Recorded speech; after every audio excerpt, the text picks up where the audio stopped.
ಕೆಳಗಡೆ ಬಿದ್ದಿರ್ತಕ್ಕಂಥ ವ್ಯಕ್ತಿನ ಮೇಲೆತ್ತವರೇ ರಾಘವೇಂದ್ರ ಸ್ವಾಮಿಗಳು. ಅವರಿಗೆ ಯಾವ ಭೇದವೂ ಇಲ್ಲ. ಅವರಲ್ಲಿ ಯಾರು ಶರಣಾಗತರಾಗ್ತಾರೆ, ಯಾವುದೇ ಸಂಪ್ರದಾಯಕ್ಕೆ ಸೇರಿದವರಾಗಲಿ, ಅವ್ರನ್ನ ಮೇಲೆತ್ತಕ್ಕಂಥ ಮಹಾಪ್ರಭುಗಳೇ ರಾಘವೇಂದ್ರ ಸ್ವಾಮಿಗಳು. ಆ ಭೇದಗಳೆಲ್ಲ ನಾವು ಮಾಡ್ಕೊಂಡ್ಬಿಟ್ಟಿದ್ದೀವಿ. ಮಹಾತ್ಮರಿಗೆ ಯಾವ ಭೇದವೂ ಇಲ್ಲ. ಈಗ ಶಂಕರಾಚಾರ್ಯರ ಸಿದ್ಧಾಂತಗಳನ್ನು ಅನುಸರಿಸಿ ಅವರ ಅನುಗ್ರಹವನ್ನು ಪಡೆದಂಥ ಎಷ್ಟೋ ಜನ ಮಾಧ್ವ ಸಂಪ್ರದಾಯದವರಿದ್ದಾರೆ. ಶೃಂಗೇರಿ ಜಗದ್ಗುರುಗಳ ಅನುಗ್ರಹವನ್ನು ಪಡೆದವರಲ್ಲಿ ಎಷ್ಟೋ ಜನ ಬಹುಪಾಲು ಮಾಧ್ವರಿದ್ದಾರೆ. ಅದೇ ರೀತಿ ಗುರು ರಾಘವೇಂದ್ರ ರಾಯರ ಅನುಗ್ರಹವನ್ನು ಪಡೆದವರಲ್ಲಿ ಎಷ್ಟೋ ಜನ ಶೈವರು, ಸ್ಮಾರ್ತರು ಇದ್ದಾರೆ. ಅಂದರೆ ಮಹಾತ್ಮರಿಗೆ ಯಾವ ಭೇದವೂ ಇಲ್ಲ. ತಳಮಟ್ಟದಲ್ಲಿ ಇರ್ತಕ್ಕಂಥ ಜನಗಳು ಕಿತ್ತಾಡಿ ಭಿನ್ನಾಭಿಪ್ರಾಯಗಳನ್ನ ಮಾಡ್ಕೊಳ್ತಾರೆ. ಒಂದು ಸಲ ಪರಬ್ರಹ್ಮನಲ್ಲಿ ಐಕ್ಯ ಆದ ಮೇಲೆ, ಒಂದು ಹಂತವನ್ನು ದಾಟಿದ ಮೇಲೆ ಅವರ ಕೃಪಾದೃಷ್ಟಿ ಎಲ್ಲರ ಮೇಲೂ ಸಮಾನವಾಗಿರುತ್ತೆ. ರಾಘವೇಂದ್ರ ಸ್ವಾಮಿಗಳು ಶ್ರೀಪಾದವಲ್ಲಭರ ಚರಿತಾಮೃತ ಗ್ರಂಥದಲ್ಲೂ ಸಹ ರಾಘವೇಂದ್ರ ಸ್ವಾಮಿಗಳ ಉಲ್ಲೇಖ ಬರುತ್ತೆ. ದತ್ತಾತ್ರೇಯರ ಮೊದಲನೇ ಅವತಾರ ಶ್ರೀಪಾದವಲ್ಲಭರು, ಎರಡನೇ ಅವತಾರ ನರಸಿಂಹ ಸರಸ್ವತಿಗಳು. ಹೀಗೆ ದತ್ತ ಪರಂಪರೆಯಲ್ಲಿ ಸಾಗುತ್ತಾ ಹೋಗುತ್ತೆ. ಸ್ವಾಮಿ ಸಮರ್ಥರು, ಸಮರ್ಥ ರಾಮದಾಸರು, ಹೀಗೆ ಶ್ರೀಪಾದವಲ್ಲಭರ ಚರಿತಾಮೃತ ಗ್ರಂಥದಲ್ಲಿ ರಾಘವೇಂದ್ರ ಸ್ವಾಮಿಗಳ ಅವತಾರ ಆಗೋದಕ್ಕೆ ಮುಂಚೆನೇ ಆ ಮಹಾಗ್ರಂಥದಲ್ಲಿ ಮುಂದೆ ಇಂತಹ ಮಹಾಪುರುಷನ ಅವತಾರ ಆಗುತ್ತೆ ಅನ್ನೋದನ್ನು ಉಲ್ಲೇಖ ಮಾಡಿದ್ದಾರೆ.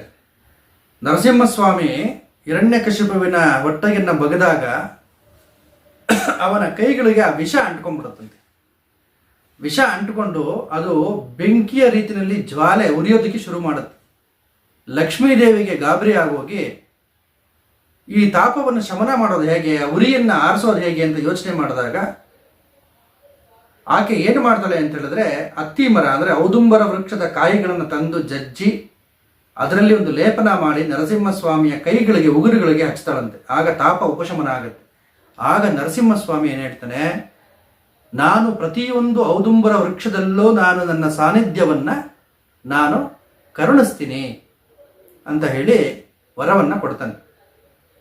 ಆದ್ದರಿಂದ ನರಸಿಂಹ ಸರಸ್ವತಿ ಅವತಾರದಲ್ಲಿ ಮುಂದೆ ನಾನು ದತ್ತಾತ್ರೇಯನಾಗಿ ಅವತಾರ ಆದಾಗ, ದತ್ತಾತ್ರೇಯರ ಅಂಶದಿಂದ ಪ್ರಕಟ ಆದಾಗ ನರಸಿಂಹನ ಶಕ್ತಿಯು ನನ್ನ ಶಕ್ತಿಯಲ್ಲಿ ಸೇರಿಕೊಂಡು ಗಾಣಗಾಪುರದಲ್ಲಿ, ಅಂದರೆ ಗಂಧರ್ವಪುರನೇ ಈಗಿನ ಗಾಣಗಾಪುರ, ಭೂತ ಪ್ರೇತಾದಿಗಳಿಗೆ ನಾನು ಮುಕ್ತಿಯನ್ನು ಕೊಡ್ತೀನಿ ಅಂತ ವಾಗ್ದಾನ.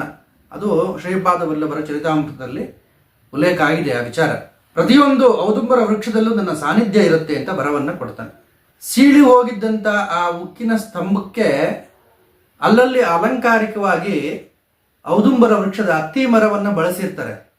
ಒಡೆದು ಹೋಗಿದ್ದಂಥ ಆ ಕಂಬ ಮತ್ತೆ ಚಿಗುರೋದಕ್ಕೆ ಶುರು ಮಾಡುತ್ತೆ. ಅಲ್ಲಿ ಆ ಉಕ್ಕಿನ ಕಂಬದಿಂದ ಔದುಂಬರ ವೃಕ್ಷ ಅನ್ನೋದು ಪ್ರಕಟ ಆಗುತ್ತೆ. ಅಂದರೆ ಚಿಗುರಿ ಬೆಳ್ಕೊಳ್ಳೋದಕ್ಕೆ ಶುರು ಆಗತ್ತೆ. ದತ್ತಾತ್ರೇಯ ಸ್ವಾಮಿಗಳು ಆಗ ಪ್ರಹ್ಲಾದನಿಗೆ ವರವನ್ನು ಕೊಡ್ತಾರೆ. ಪ್ರಹ್ಲಾದನಿಗೆ ವರವನ್ನು ಕೊಟ್ಟು, ಮುಂದೆ ನೀನು ಅವತಾರ ಮಾಡಿ ಭಕ್ತರನ್ನು ರಕ್ಷಿಸಬೇಕು ಅಂತ ಹೇಳಿ ವರವನ್ನು ದತ್ತಾತ್ರೇಯರು ದಯಪಾಲಿಸ್ತಾರೆ ಪ್ರಹ್ಲಾದನಿಗೆ. ಈ ವಿಚಾರ ಶ್ರೀಪಾದವಲ್ಲಭರ ಚರಿತಾಮೃತ ಗ್ರಂಥದಲ್ಲಿ ಉಲ್ಲೇಖ ಆಗಿದೆ. ಲಲಿತಾರಹಸ್ಯ ಅದರಲ್ಲೆಲ್ಲ ಸೂಕ್ಷ್ಮವಾಗಿ ನಮಗೆ ಕಂಡುಬರೋದು ವಿಚಾರಗಳೇನಪ್ಪ ಅಂತ ಹೇಳಿದ್ರೆ, ಪ್ರಹ್ಲಾದ ಅನ್ನೋದು ಕೇವಲ ಒಂದು ಅವತಾರ ಅಲ್ಲ. ಅದು ಪ್ರಹ್ಲಾದ ಅಂತಕ್ಕಂಥದ್ದು ಒಂದು ತತ್ವ ವಿಶೇಷ. ಧ್ಯಾನ ಮಾಡುವಾಗ, ಜಪ ಮಾಡುವಾಗ ಯಾವ ಒಂದು ಆಹ್ಲಾದ ಅನ್ನೋದು ಮನುಷ್ಯನಿಗೆ ಉಂಟಾಗುತ್ತೆ, ಬ್ರಹ್ಮಾನಂದಕ್ಕೆ ಕಾರಣೀಭೂತವಾದಂತಹ ಪರಮಾಹ್ಲಾದ ಸ್ವರೂಪವೇ ಪ್ರಹ್ಲಾದ ತತ್ವ. ಆ ಲಲಿತಾ ರಹಸ್ಯದಲ್ಲಿ ವೃತ್ತಾಂತ ಬರುತ್ತೆ. ಅಂದರೆ ಭಂಡಾಸುರನ ವಧೆ ಆಗಬೇಕಾದರೆ ಕೆಲವೊಂದು ಆಸುರಿ ಶಕ್ತಿಗಳು ಲಲಿತಾದೇವಿಯ ಶ್ರೀಚಕ್ರ ನಗರದ ಪ್ರಾಕಾರದೊಳಗೆ ಪ್ರಹ್ಲಾದನೂ ಇರ್ತಾನೆ. ಪ್ರಹ್ಲಾದ ತತ್ವವೂ ಶ್ರೀಚಕ್ರದಲ್ಲಿದೆ.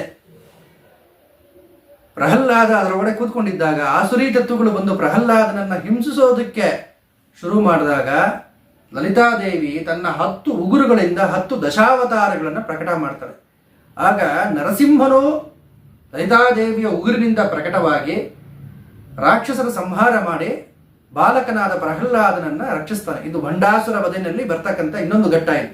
ಆದ್ದರಿಂದ ಪ್ರಹ್ಲಾದ ತತ್ವ ಅಂದ್ರೆ ಏನಪ್ಪಾ ಅಂತ ಹೇಳಿದ್ರೆ ಅಮೋಘವಾದಂತಹ ಒಂದು ಬ್ರಹ್ಮಾನಂದಕ್ಕೆ ಕಾರಣೀಭೂತವಾದಂತಹ ಒಂದು ಹಂತ ಪ್ರಹ್ಲಾದ ತತ್ವ. ರಾಘವೇಂದ್ರ ಸ್ವಾಮಿಗಳ ಬೃಂದಾವನ ದರ್ಶನ ಮಾಡಿದಾಗ ನಮಗೆ ಏನಕ್ಕೆ ಅಷ್ಟೊಂದು ಅತೀವವಾದಂತಹ ಆನಂದ ಆಗುತ್ತೆ ಅಂತ ಹೇಳಿದ್ರೆ ಆ ತತ್ವವೇ ಪ್ರಹ್ಲಾದ ತತ್ವ, ಆನಂದ ತತ್ವ ಅದು.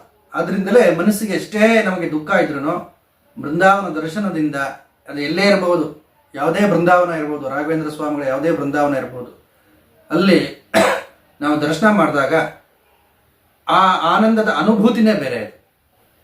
ಮತ್ತೆ ರಾಘವೇಂದ್ರ ಸ್ವಾಮಿಗಳು ವರ ಕೊಟ್ಟಿರೋದು ಏನು ಅಂತ ಹೇಳಿದ್ರೆ ಬೃಂದಾವನದ ಒಳಗಡೆ ಇದ್ಕೊಂಡೇ ಅವರು ಭಕ್ತರನ್ನ ಅನುಗ್ರಹ ಮಾಡ್ತಾರೆ.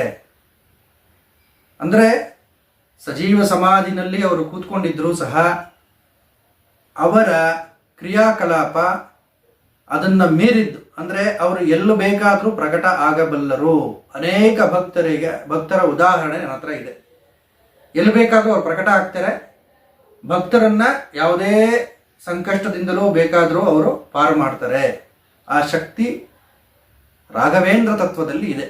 ಘಾಟಿ ಸುಬ್ರಹ್ಮಣ್ಯಕ್ಕೆ ಹೋಗುವಂತ ಒಂದು ದಾರಿನಲ್ಲಿ ಲಕ್ಸಂದ್ರ ಅಂತ ಒಂದು ಗ್ರಾಮ, ಅಲ್ಲಿ ರಾಯರು ಅಂತಾನೆ ಅವರ ಪ್ರಸಿದ್ಧಿ.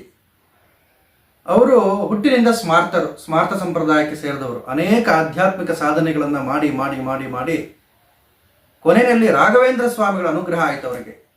ರಾಘವೇಂದ್ರ ಸ್ವಾಮಿಗಳ ಅನುಗ್ರಹ ಆಗಿ ಆ ಒಂದು ತಾದಾತ್ಮ್ಯ ಸ್ಥಿತಿಯನ್ನು ಪಡ್ಕೊಂಡ್ಬಿಟ್ರು. ರಾಘವೇಂದ್ರ ಸ್ವಾಮಿಯ ಒಂದು ತಾದಾತ್ಮ್ಯ ಸ್ಥಿತಿಯನ್ನೇ ಅವರು ಪಡ್ಕೊಂಡ್ಬಿಟ್ರು. 24 ಗಂಟೆ ಅವರು ತಾಂಬೂಲ ಹಾಕೊಳ್ಳೋರು. 24 ಗಂಟೆ ಬಾಯಿನಲ್ಲಿ ತಾಂಬೂಲ, ಹೊಗೆ ಸೊಪ್ಪು, ಅವಧೂತ ಸ್ಥಿತಿಯನ್ನು ತಲುಪಿಬಿಟ್ರು ಅವರು ಲಕ್ಸಂದ್ರದ ರಾಯರು. ಒಂದು ತುಂಡು ವಸ್ತ್ರ, ಒಂದು ಆರಾಮ ಕುರ್ಚಿ ಮೇಲೆ ಯಾವಾಗಲೂ ಕೂತ್ಕೊಂಡಿರೋರು. ಅವರ ಸಾನ್ನಿಧ್ಯದ ಅವ್ರ ಹತ್ರ ಹೋಗ್ಬಿಟ್ರೆ ಎಲ್ಲ ಕಷ್ಟಗಳು ಮರ್ತೋಗ್ಬಿಡೋರು. ಅನೇಕ ಸಾರಿ ನಾನು ಭೇಟಿಯಾಗಿದ್ದೀನಿ. ಅನೇಕ ವಿಚಾರಗಳು ಅವರು ನಮಗೂ ಅವ್ರಿಗೂ ಅನೇಕ ವಿಚಾರಗಳು ಪರಸ್ಪರ ನಾವು ಮಾತಾಡಿದ್ದೀವಿ ಅವ್ರ ಜೊತೆಯಲ್ಲಿ. ತುಂಬ ಅನುಗ್ರಹವನ್ನು ಮಾಡಿದ್ರು ನನಗಾಗಿ ಆ ಕಾಲದಲ್ಲಿ. ಅಂದರೆ ನಾನು ಹೇಳ್ತಿರೋದು ಒಂದು 10-12 ವರ್ಷಗಳ ಹಿಂದಿನ ಮಾತು. ತುಂಬ ಅನುಗ್ರಹವನ್ನು ಮಾಡಿದ್ರು ಲಕ್ಸಂದ್ರದ ರಾಯರು. ಈ ದ್ವೈತ, ಅದ್ವೈತ, ವಿಶಿಷ್ಟಾದ್ವೈತ ಈ ಚೌಕಟ್ಟಿನಿಂದ ಆಚೆ ಬರ್ಬೇಕು ನಾವು. ಈ ಚೌಕಟ್ಟು, ಈ ಸಿದ್ಧಾಂತಗಳು ಒಂದು ಪಕ್ಕದಲ್ಲಿ ಇರಲಿ. ಅದು ಯಾರ್ದು ಸರಿ ಯಾರ್ದು ತಪ್ಪು ಅದರ ಚರ್ಚೆಗೆ ನಾವು ಹೋಗಬಾರ್ದು. ಯಾಕೆ? ನಮ್ಮ ಲಕ್ಷ್ಯ ಸಾಧನೆ ಕಡೆ ಇರಬೇಕು. ಯಾವಾಗ ಮನುಷ್ಯ ದ್ವೈತ, ಅದ್ವೈತ, ವಿಶಿಷ್ಟಾದ್ವೈತ ಈ ರೀತಿ ಇದರ ಕಡೆ ಲಕ್ಷ್ಯ ಕೊಟ್ಟು ವಾದ ವಿವಾದಗಳಲ್ಲಿ ಹೋಗ್ತಾನೆ, ಆ ಆನಂದನ ಸವಿಯೋದಕ್ಕಾಗೋದಿಲ್ಲ. ಆನಂದದಿಂದ ಅವನು ದೂರ ಆಗ್ತಾನೆ. ಹಾಗೆ ರಾಯರ ಅನುಗ್ರಹವನ್ನು ಪಡಿಬೇಕು, ನಾವೇನು ಮಾಡಬೇಕು ಅಂತ ಕೆಲವರು ಕೇಳ್ತಾರೆ. ರಾಯರ ಅನುಗ್ರಹವನ್ನು ಪಡಿಬೇಕಾದ್ರೆ ಮೊದಲು ನಾವು ಈರ್ಷ್ಯೆ, ಅಸೂಯೆ, ದ್ವೇಷ, ಪರಮತದ ನಿಂದನೆ ಇದನ್ನೆಲ್ಲ ಬಿಡಬೇಕು. ರಾಯರು ಇದನ್ನ ಯಾವುದಕ್ಕೂ ಪ್ರೋತ್ಸಾಹ ಕೊಡ್ತಿರಲಿಲ್ಲ. ಇನ್ನೊಬ್ಬರ ದೂಷಣೆ, ಅವರವ್ರ ಸಿದ್ಧಾಂತ ಅವರವ್ರ ಸಿದ್ಧಾಂತ ಅವರವ್ರಿಗೆ ಪ್ರಶಂಸನೀಯ, ಅವರವ್ರಿಗೆ ಪೂಜ್ಯ. ರಾಯರ ಅನುಗ್ರಹವನ್ನು ಪಡಿಬೇಕಾದ್ರೆ ರಾಯರಿಗೆ ತುಂಬಾ ಇಷ್ಟ ಆಗಿತ್ತು ರಾಮನಾಮ ಜಪ. ಮೂಲ ರಾಮನ ಅರ್ಚನೆಯಲ್ಲಿ, ಸ್ಮರಣೆಯಲ್ಲಿ ಅವರು ಪರಮಾರ್ಥವನ್ನು ಕಂಡುಕೊಂಡ್ರು.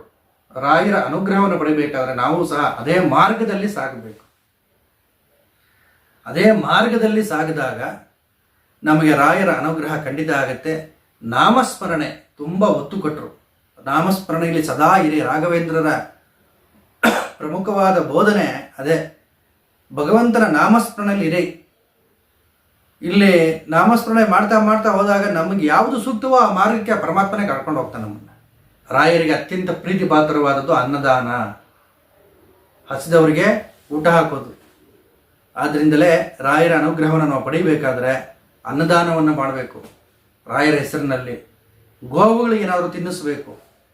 ಇದನ್ನೆಲ್ಲ ಮಾಡೋದ್ರಿಂದ ರಾಯರ ಅನುಗ್ರಹ ಆಗುತ್ತೆ. ಸಂಕುಚಿತ ಮನೋಭಾವ ಇದನ್ನೆಲ್ಲ ಬಿಟ್ಬಿಡ್ಬೇಕು ಮನುಷ್ಯ. ಭೇದ ಭಾವ ಇದನ್ನೆಲ್ಲ ಬಿಟ್ಬಿಡ್ಬೇಕು. ಈಗ ರಾಯರ ಒಂದು ದರ್ಬಾರ್ನಲ್ಲಿ ಎಲ್ಲ ಜಾತಿ ಜನಾಂಗದವರು ಬರ್ತಾರೆ. ರಾಯರು ಯಾರನ್ನೂ ದೂರ ಮಾಡಿಲ್ಲ. ಹಾಗೆ ನೋಡಕ್ಕೆ ಹೋದರೆ ರಾಯರ ಅನುಗ್ರಹ ಬ್ರಾಹ್ಮಣೇತರರ ಮೇಲೆ ಹೆಚ್ಚು. ಈತ ಬ್ರಾಹ್ಮಣ, ಇವನು ನನ್ನ ಹೆಚ್ಚು ಅನುಗ್ರಹ ಮಾಡಬೇಕು, ಈತ ಬೇರೆ ಜಾತಿಯವನು, ನಾನು ಇವನಿಗೆ ಕಡಿಮೆ ಅನುಗ್ರಹ ಮಾಡಬೇಕು ಅನ್ನೋ ಭೇದ ಭಾವ ರಾಯರ ದೃಷ್ಟಿಯಲ್ಲಿಲ್ಲ. ರಾಯರ ಅನುಗ್ರಹ ಸಮವರ್ತಿಯವರು, ಅಂದರೆ ಎಲ್ಲಿ ನ್ಯಾಯ ಇದೆ, ಎಲ್ಲಿ ಸತ್ಯ ಇದೆ, ಎಲ್ಲಿ ಧರ್ಮ ಇದೆ, ಅಲ್ಲಿ ಅವರ ಅನುಗ್ರಹ ಇರುತ್ತೆ ಹೊರತು ನಾನು ಜಾತಿಯಲ್ಲಿ ಬ್ರಾಹ್ಮಣನಾಗಿ ಬಿಟ್ಬಿಟ್ಟಿದ್ದೀನಿ ಆದ್ದರಿಂದ ರಾಯರು ನನಗೆ ಅನುಗ್ರಹ ಮಾಡಬೇಕು ಅಂದರೆ ಅಹಂಕಾರಕ್ಕೆ ಆಸ್ಪದವೇ ಇಲ್ಲ. ಅಲ್ಲಿ ನಿನ್ನ ನಡತೆ ಶುದ್ಧವಾಗಿದ್ದರೆ ಅಲ್ಲಿ ರಾಯರ ಅನುಗ್ರಹ ಆಗುತ್ತೆ.